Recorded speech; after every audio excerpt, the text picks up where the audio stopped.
As we continue to count down on the parties and their campaigns for 2023, which Nina say don't go under this constitution. Of course, the parties have been telling, one half-truth and lie after the other about how they are going to do all of what needs to be done. But our question to them now is, how and when would these things be commenced? These inevitable changes, how and when? It is one thing to come in cause of a campaign to say you are going to turn hell into heaven, like Buhari and his people promised in 2015. The question of Ninas now is, how will these things be done? Is, when will you commence?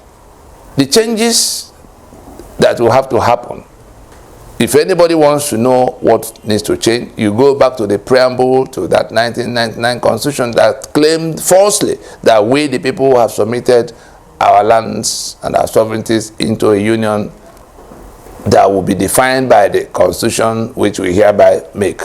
Those false claims are the things that have to be resolved now before anybody can proceed to anything meaningful. But those who are saying, okay, trust us, when we win, we're going to do it this way and that way. On which date, after the swearing in, on which date are they going to call a meeting of the owners of Nigeria to acknowledge that the constitution is a fraud, to acknowledge that nothing can be built on that constitution because it affects everything? It affects the leadership quality we have, it affects the electoral processes we have, it affects the security that is upside down, it affects the corruption that is growing, it affects the impunity that is holding sway, it affects the infrastructure that is in decay, it affects the confidence in our systems and an economy, such that people are just pulling at the companies, the viable, producing companies. Have since, manufacturing companies have all gone to Ghana on account of electricity. Our young people are fleeing in all directions. All the professionals are gone. And so, which day will it be? Which day after the election, after the swearing in, which day will that reconstruction actually begin?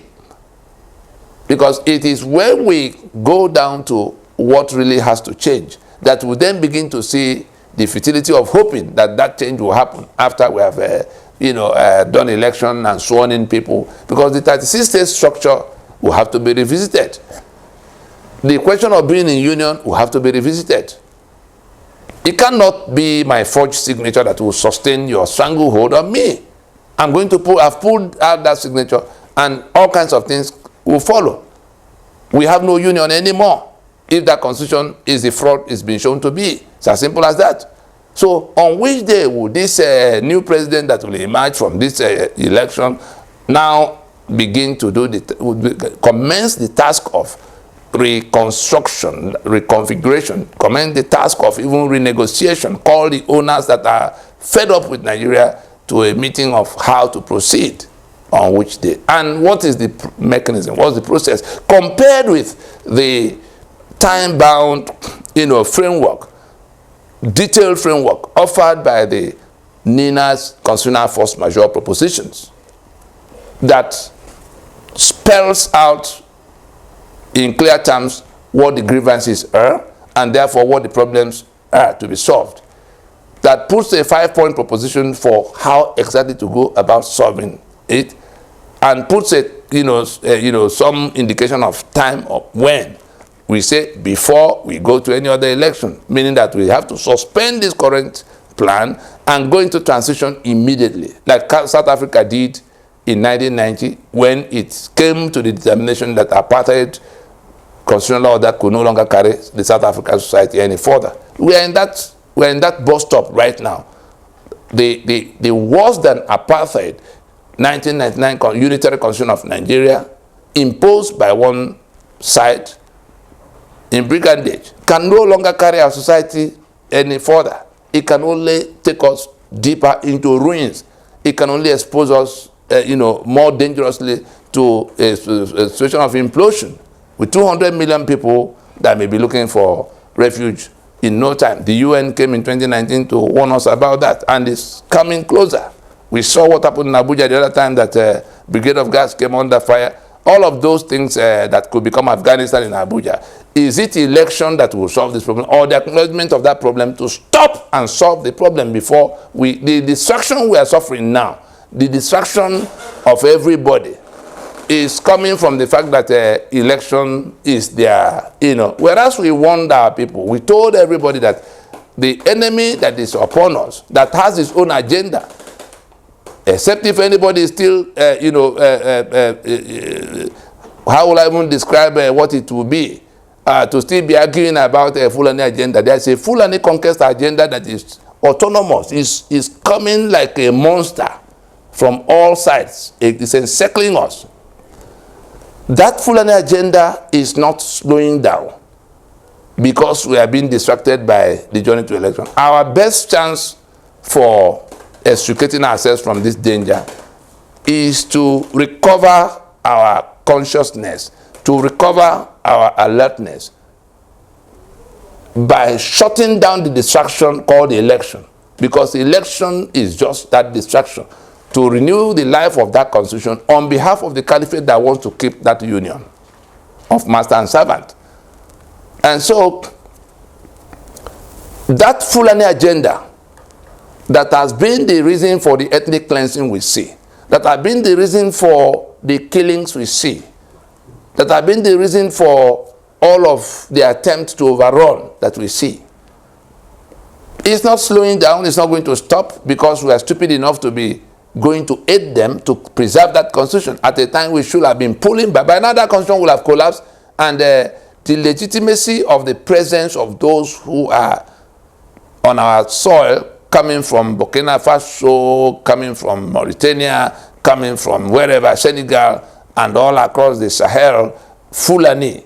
We had the governor of Bauchi State the other time telling us that all the Fulani from everywhere belong here. And they're already here because their kinsman, who happens to be our president, threw our borders open. That same kinsman of theirs, who happens to be our commander-in-chief, tied the hands of the military behind from being, pushing them back, pushing them out. And we are stuck now with a situation where election is distracting us.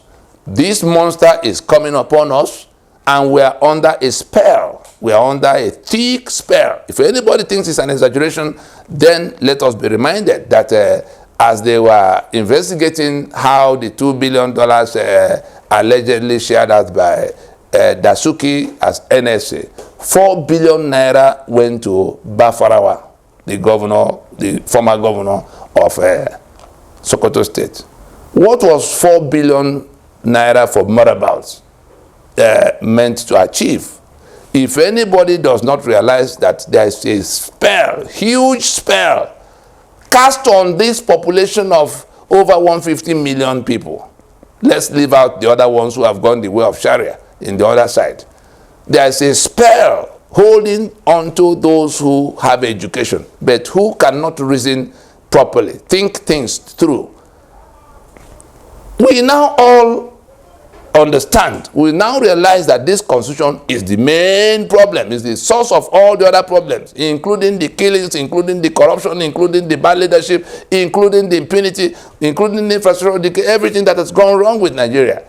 It is that constitution. If our salvation lies in taking down that constitution, in dismantling that constitution, and we are doing the exact opposite, being persuaded because presidency of Nigeria is dangled, we are persuaded by the enemy that imposed that constitution that our salvation is in going to renew the life of that constitution by way of election.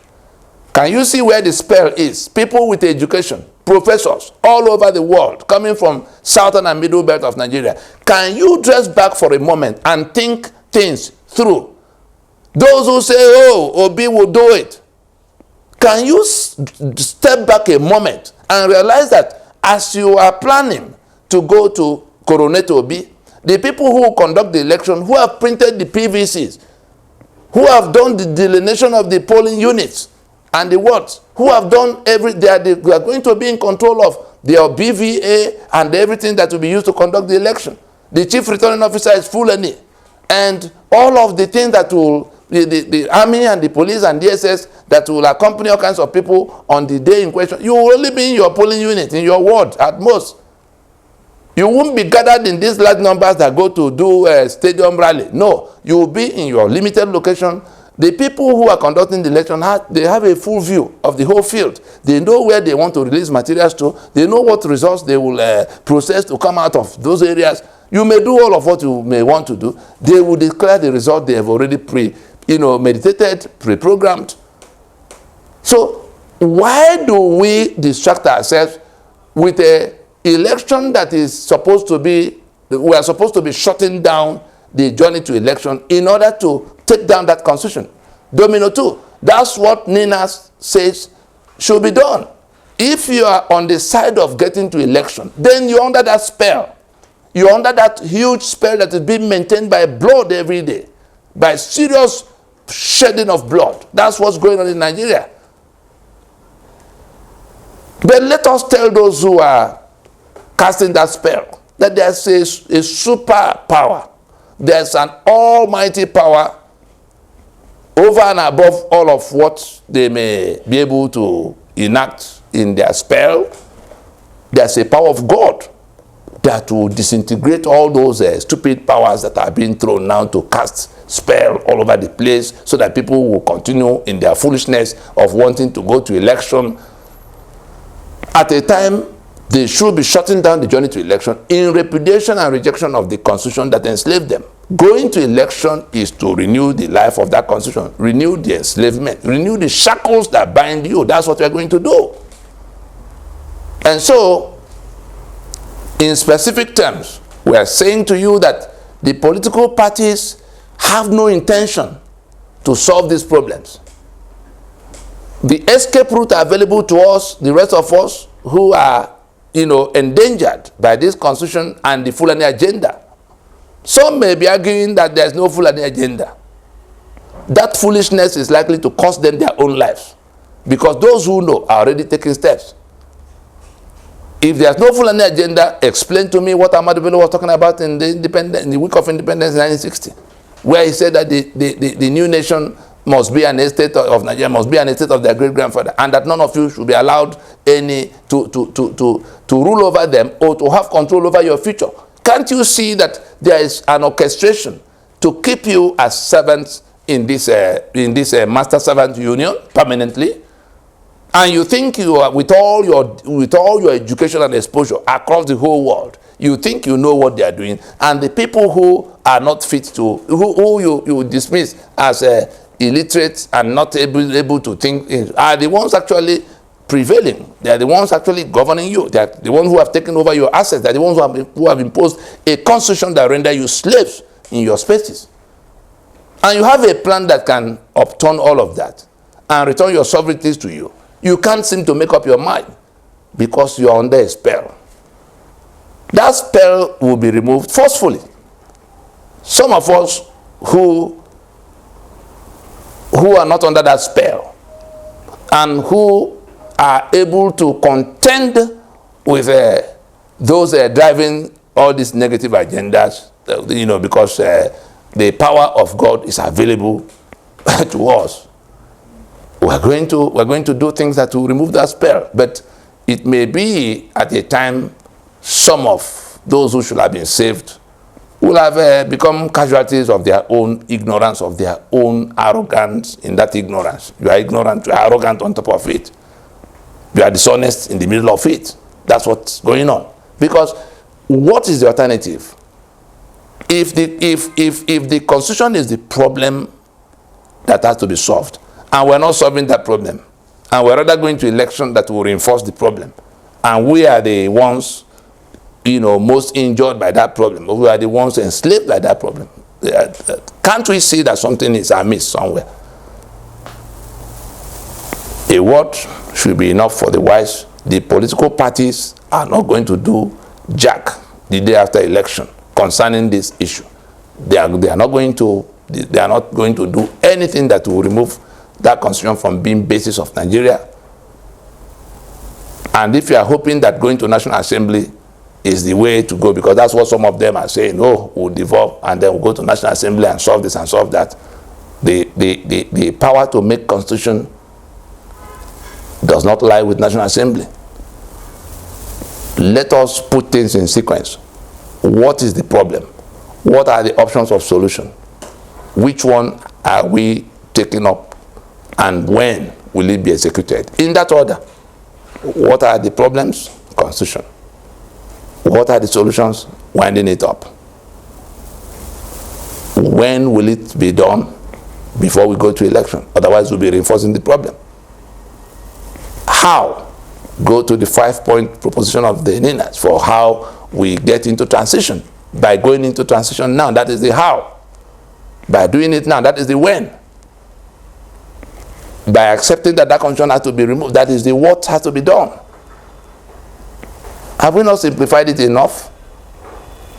Having done all of what we did through the last 23 years to provide us this escape route, if we do not use our heads to take the decisions that can save us now, then maybe we truly deserve to be enslaved. It's not by accident. But I know that there will be a few people that will wake up from their slumber even now and make sure that this madness is halted. We stop it there. Thank you.